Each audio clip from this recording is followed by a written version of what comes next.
to move on, we're going to do this fantasy start sit segment again. You guys liked it last week. I think we did a pretty good job. We gave you 3 starts, 3 sits, and statistically we went 5 of 6. Like the people we said to start, all 3 of them, I believe, went above their projected points total in PPR and half PPR leagues. And the sits, only one messed up, and that's a late garbage time touchdown for Brandon Cooks, which Anish said to sit. But 5 of 6, we're going to hope to keep that going this week.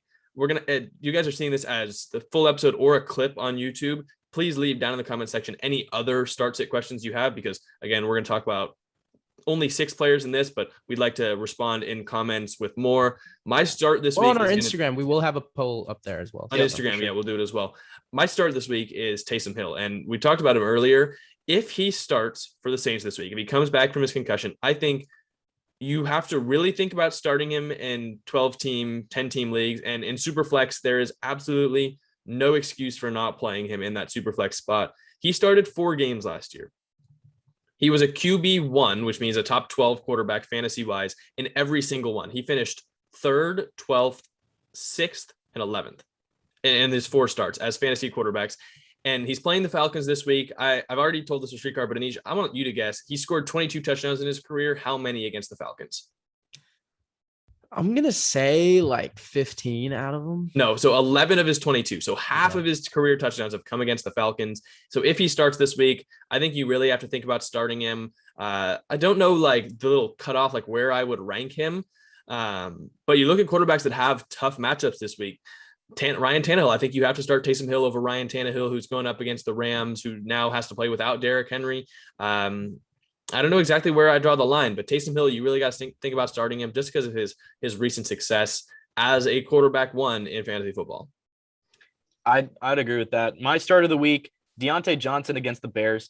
I watched the Niners and Bears game this past Sunday. Debo feasted. He absolutely feasted. Yes, he did. And it's got me, it kind of got me thinking, as I looked at the potential matchups for this week when it comes to receivers, I'm trying to think of what Steeler wide receiver will not replicate that Debo performance, but at least, be the most productive out of the bunch. And I really think it's going to be Deontay Johnson. Chase Claypool also, you could put a word in for him, but I think Deontay Johnson is the wide receiver 1 in the Steelers offense. It's just because of how he matches with Ben. I just don't think Ben can hit Claypool. I think people need to look at his stats. He's really good. Really good this year. It's a lot of targets. I think he's at like 63 targets over 6 games. So he's been really good. And I think he's going to rack up even more targets here. And I think it's going to be, a productive game for Deontay Johnson in this game. Agreed. Again, very high on Deontay this year. My start of the week is Myles Gaskin, running back out of Miami. And look, he's had a disappointing season. I know people drafted him really high. He's had like 1 week where he's, just gone off, and I believe it was against Tampa, and most of it was through the receiving game. But think about their matchup this week. They're at home. They're against Houston, right? And I think it's a very winnable game. And I think it's a game that, they'll need to get the running game going.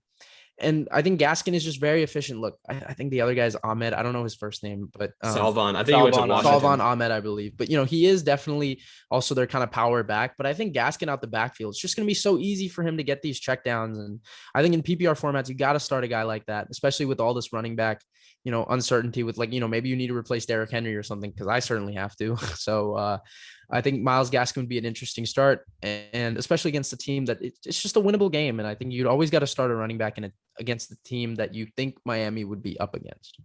Yeah, it's funny because Shrikar said to sit Myles Gaskin last week, and the way the Gaskin season has gone so far, it's a bad game and then a good game and then a bad game and then a good game. So if things proceed that way, this would be a good week to start Myles Gaskin. Knocking on wood, because I'm starting him this week. I think Jalen Waddle could do good this week too.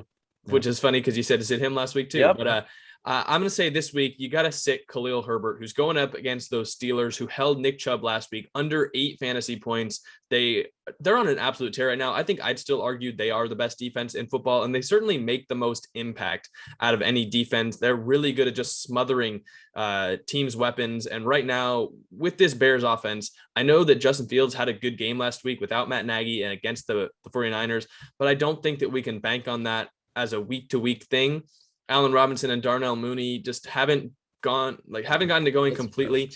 So I think this Steelers defense is going to sell out to stop the run, sell out to stop Khalil Herbert. And while he's been really good this year and a little inspired by what he could be going forward for the Bears, maybe as a backup to David Montgomery, or if they look to trade Montgomery, I just think you sit Khalil Herbert this week if you can afford to. Of course, maybe you had Derrick Henry, maybe you've got like Antonio Gibson, players like that are just dealing with injuries, or you got guys on bye. But if you can afford to sit Khalil Herbert, I think at best you maybe throw him in your flex spot, but I think you kind of want to keep him on your bench this week.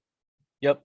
My sit of the week, or sits of the week, Kenneth Gainwell. But honestly, can you really trust any Eagles back at this point? Because even if we say Boston Scott is the starter, is he really the starter? Jordan I don't Howard know. is I don't know what the Eagles. I don't know what the Eagles are trying to do right now.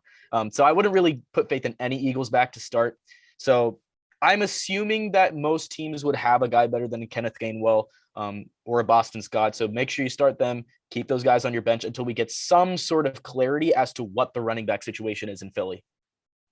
Agreed. Yeah. I think, again, no, surefire thing without Miles Sanders there. He's on IR.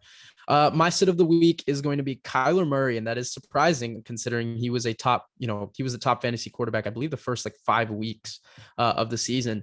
But again, injured, right? I believe it's the leg, I think, or the ankle, one of the, I believe it's a ankle sprain. Yeah. Ankle sprain. So, I don't even know his status, but if he does play again, he didn't do well against San Francisco the first time around. And now this one is at SF.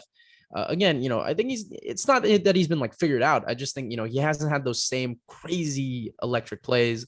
I would sit him. I'd be a little bit cautious. Like you said, maybe a Taysom Hill over a Kyler Murray. I know it's a bold pick, but maybe I think Taysom Hill might outshine him. And just another consideration, Jermaine McNichols, I believe that's Jeremy McNichols. Yeah. So also, again, Titans, I don't know what they're going to do. Who's their power back? They've got 3 running backs, Deontay Foreman, McNichols, and Adrian Peterson. Again, are they going to do committee? It's just too much uncertainty right now to really trust a guy like McNichols, who everyone thinks is going to be the main guy. But again, he's just always been a receiving third down back. So can he really handle a workload like that? No one can replace Henry. So those would be my 2 sits. Kind of. Once Henry went out last week, or even with Henry injured, they gave McNichols 1 carry. So I'm honestly more in on Adrian Peterson as a fantasy football player than I am Jeremy McNichols. He does this every year. He gets randomly signed in the middle of the year, comes in, gets 15 carries his first week, and scores 1 or 2 touchdowns. So I might even think about starting Adrian Peterson, and I think I've got him starting in a flex spot right now, assuming Clyde Edwards-Helaire doesn't play. I don't think he will. I don't think he will either. But yeah, I think you say no to McNichols, maybe think about starting Adrian Peterson instead. But yeah, that's all we got for you guys for fantasy start sit. Again, leave us a comment down below if you're on YouTube, or go to our Instagram to give us some of your specific questions, because we'd love to help you guys out. And hopefully this is a successful week like last week.